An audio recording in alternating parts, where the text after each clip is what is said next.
थामजिद' नं हरिसिंगा बिटिसि बियाबाव जयनिं जानायनि दोहौ एमसिएलए सन्जय स्वर्गियारिनि खामानि मावनायखौ गोजोननायजों 100 सोद्रोमाफोरा इउपिपिएलआव जयनिं जाफैदों। अदालगुरि जिल्ला 36 नं हरिसिंगा बिटिसि बियाबनि बेंखनाव थानाय आम्बागाव बिसिडिसिनि मावखुलियाव बियाबनि एमसिएलए सन्जय स्वर्गियारिनि बाहागो लानायाव मैया मोनसे जयनिं हाबाफारि जानानै थाङो। बिटिसिनि गाहाय मावफुं सोद्रोमा प्रमद बर' दैदेननाय आरो बियाबनि एमसिएलए सन्जय स्वर्गियारिया रायजो राजाफोरनि थाखाय जौगाखां खामानि मावनायाव मिशन आरो भिजनखौ नोजोर बोनानै गुबुन गुबुन राजखान्थि हान्जाफोरनि गासै 100निबो बांसिन सुबुंफ्रा इउपिपिएल राजखान्थि हान्जायाव आखाइ हमफैदों होनना जयनिं जागिरिफ्रा फोरमायदों। बियाबनि एमसिएलए सन्जय स्वर्गियारिया जयनिं हाबाफारिजों लोब्बा लाखिनानै रायजो राजाफोरनिसिम मा फोरमायखो आबुङै मिथिना लानि। जोंनि इउपिपिएल दलनि जाफोर खामानि मावनाय मानगोनां प्रमद बर' बिथांनि दैदेननायाव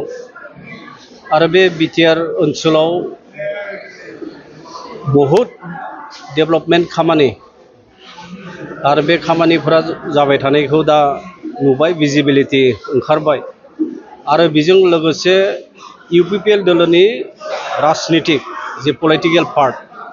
आरो बेबो सानसेनि उनाव सानसे गोजौआव पजिशनाव फैबाय थाबाय। जे थांनाय जि लकसभा एमपि इलेक्शननि जि जोंनि देरहासार जानायनि उनाव बिटिआर ओनसोलनि रायजो राजा बिथांमोना फोथायनाय मोनसे फैबाय जे गमामायैनो इउपिपिएल दलआ बे ओनसोलाव मोजां खामानि मावगासिनो आरो खुब खम समनि गेजेरावनो इउपिपिएल दलआ 2 एमपि मोननो हाबाय, राज्य सभायाव 1, लक सभायाव 1 आरो बेजों लोगोसे एमएलएबो जोंहा दं, मिनिस्टारबो थाबाय, एग्जिकिउटिभ मेम्बार्स आरो जोंहा एमसिएलएफोरबो दं। आरो बिनि अनगायैबो बिपिएफनि जायबा एमसिएलएसफोरमोन 17 जन बिथांमोना थांनाय बिसायख'थि बिटिसि इलेक्शनाव देरहादोंमोन।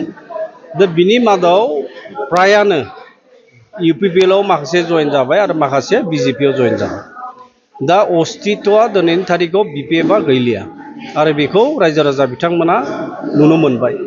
आरो बेनिखायनो जे बिपिएफ दलआ उनफोराव आरो मालाबाबो सरकाराव फैनायनि खुनु राहा लामाखौ नुवाखै आरो बिथांमोननि 17 बोसोर जिथुनिखि खामानि मावनाय दानि प्रमद बर' चिफ एक्जिकिउटिभ मेम्बार हिसाबै जे खामानि मावनाय बेयो बहुत डिफारेन्सेसखौ नुनो मोनदों आरो बेखौनो रायजो राजा बिथांमोना फोथायनानै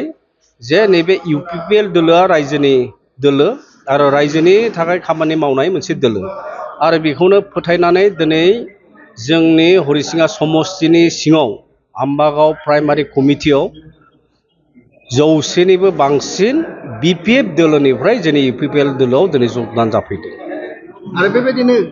बिपिएफनि जायफोर दैदेनगिरि दङ बिथांमोनाबो फैनायनि सम्भाबना दङ। जोङो बेबायदिनो सुलुग लाबाय थादों जे बिथांमोननि गेजेराव आरो जगदान जानायनि बिपिएफ दलनिफ्राय बिपिएफ दलखौ बिथांमोना गारनानै इउपिपिएल दलआव जगदान जानायनि सम्भाबनाया दिनैनि तारिखआव बारा जानानै दं, बांसिन जानानै दं। दा नैबे थांनाय बिसायख'थिनि उनाव दिनै प्रथम खेब हिसाबै जोङो बेखौ जगदान प्रग्रामखौ जोंनि समस्तियाव लादों आरो फैबाय थानाय समाव जोङो आरोबाव जगदाननि कार्यसुचिखौ जोंनि इउपिपिएल दलनि मोनसे प्रिन्सिपल हिसाबै जोङो बेखौ लाबाय थागोन आरो फैबाय थानाय बिसायख'थियाव बे जोंनि हरिसिंगा समस्तियाव आरो खुनु गुबुन आरो दोलो गैया, बेवहाय इउपिपिएल दलआनो देरहानाया रोखा। बाइ इलेक्शनाव जिहेतु बिटिआरआव मोनसे जागोन क'क्राझार समस्तिनि जितु लकसभा समस्ति जयन्त बसुमतारी बेवहाय बाइ इलेक्शनाव इउपिपिएलनि बिजाथिया देरहागोन ना देरहाया बेयाव नोंथांनि मथे मा? आसलते दायो इन्डियानि जि इलेक्शन कमिशन बिसेसकरि जोंनि आसामाव बाइ इलेक्शन जानांगौनि बिदि नटिफिकेशन दाबो ओंखारथ'वाखै। गुबुन गुबुन स्टेटआव नटिफिकेशन ओंखारबाय, किन्तु जोंनि आसामाव नै थांनाय जि बिसायख'थि एमपि इलेक्शन्स आरो बेवहाय MLA जाय बिथांमोना दंमोन बिथांमोना देरहानानै मेम्बार अफ पार्लियामेन्ट जाबाय आरो बिथांमोननि जि जायगा खालि जानानै दं आरो बेयो बाय इलेक्सन जानांगौ खिन्थु बेबायदि इलेक्सन कमिसन अफ इन्डियानिफ्राय दाबो बेबायदि नटिफिकेसन फैथ'वाखै आरो जेब्ला फैगोन आरो बेबायदिनो नोंथांमोननो जोङो मोनथिहोनाय जागोन। फारसेथिं क'क्राझाराव दासिमबो बिपिएफनि जि माने थासारि मोजां थासारि बे दङ होननानै गोबाङानो बुङो नाथायबा बेयाव बिजाथिया देरहालांबाय इउपिपिनिफ्राय मा बुंगोन दा बे जाहैबाय मोनसे पलिटिकेल माने गेम होनना बुंगोन जे गावसोरनि जि भट आरो भटार्सफोर बेखौ इनटेक्ट लाखिबाय थानो बे बाथ्राफोरखौ माने बुंनाय जायो जे जोंनि बिपिएफ दोलो बा सोरबा XYZ बिथांमोना मा होनना बुङो गावबा गावनि भिटिआ दाबो फाउन्डेसना थिग दं खिन्थु जुदि बिपिएफ दोलोआ खोब गावसोरनि फाउन्डेसना जुदि गमामायैनो थिग मारमोनब्ला इउपिपिएल दोलोआ दिनै देरहालांबाय जोंनि लकसभा जि माने क'क्राझार सेगमेन्टआव आरो 10 बोसोरनि उनाव जिहेतु गुबुन हारिनि आखायाव दंमोन बेखौ रिटेन खालामफिननो हानाया इउपिपिएल दोलो हिसाबै 4 बोसोरल' जानाय बेथ' गोरलै बाथ्रा नङामोन। दा बेवहाय इउपिपिएल दोलोनि जिथुनाखि फाउन्डेसन आरो बे फाउन्डेसना रायजो राजा बिथांमोननि जि आशीर्बाद आरो बे आशीर्बादा इउपिपिएल दोलोजों थानायखाय थांनाय जि बिसायख'थि क'क्राझार लकसभा सीटआव जयन्त बसुमतारी बिथाङा देरहालांदों। दिनै जिहेतु जइन जाबाय नोंथांनियाव 100निख्रुइबो बांसिन जइन जादों दा बिथांमोना बिपिएफ आरो गुबुन गुबुन दोलोनिफ्राय बिथांमोना फैनानै जइन जाबाय फैबाय थानाय 2025 बिटिसि इलेक्सन आरो प्रमद बर' सरकारनि जिथु सरकार सालायनाय बिथांमोननिफ्राय माबायदि मदद नागिरगोन सार? दायो जाय बिथांमोना गुबुन गुबुन दोलोनिफ्राय जगदान जाबाय आसलते 17 इयार्स बिथांमोना जदिअ जि दोलो दंमोन आरो बे 17 इयार्सआव बिथांमोना इभेन इन्डिभिजुवेल बेनिफिसियारि स्किम्सफोरखौनो मोनाखैमोन। दा बिथांमोना दानि जि इउपिपिएल सरकारनि प्रमद बर' दैदेननाय जि सरकार आरो बेवहाय बिसेसकरि